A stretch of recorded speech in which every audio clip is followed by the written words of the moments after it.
Diffraction Part 3. In this portion of the video, we are going to look at the width and the position of the fringes.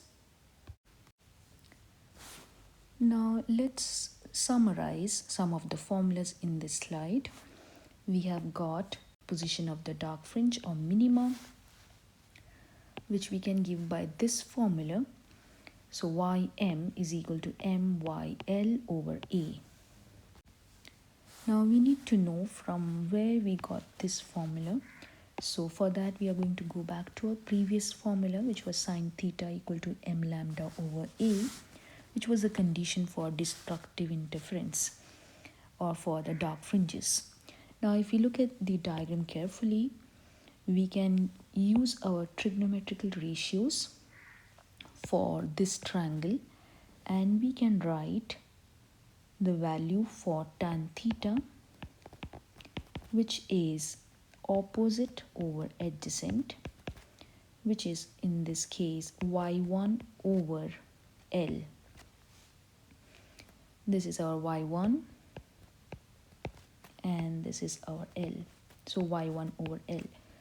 But for very small angles, so when theta is very small, we can write this tan theta will be same as sine theta.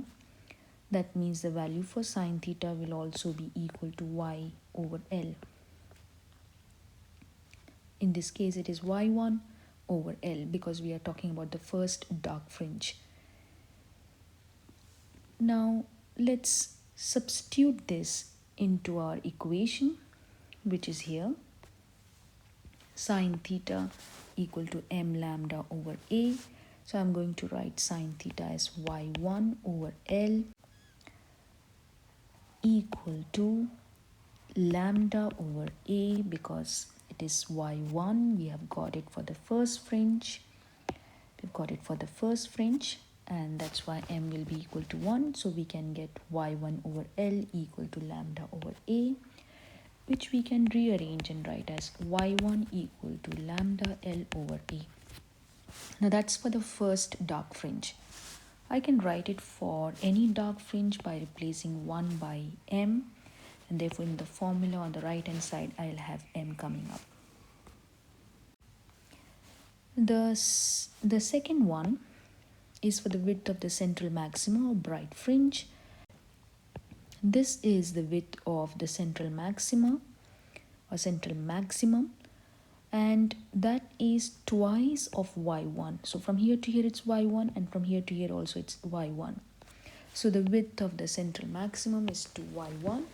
y1 we have already got from before, okay, and we have got the value for y1 as lambda L over a, because m will be equal to 1, which we can substitute here, and we get the formula for the width of central maximum.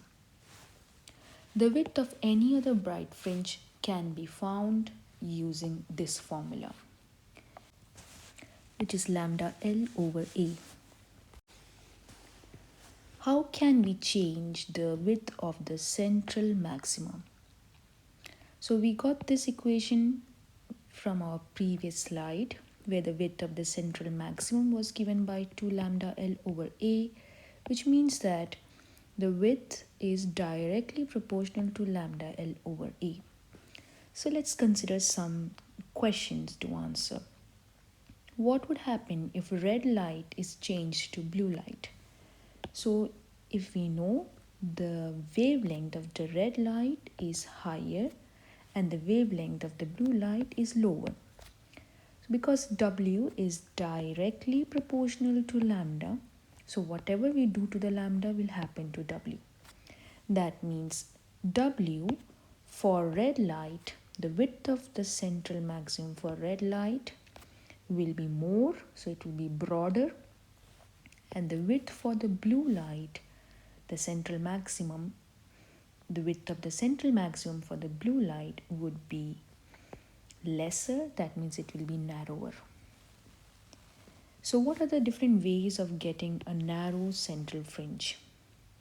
So if you want to have W to be less, because it's saying narrow, so that means our lambda should be less, L, that is the distance of the screen from the slits, should be less, and the width of the slit, which is A, should be high, should be more, because W is inversely proportional to the slit width.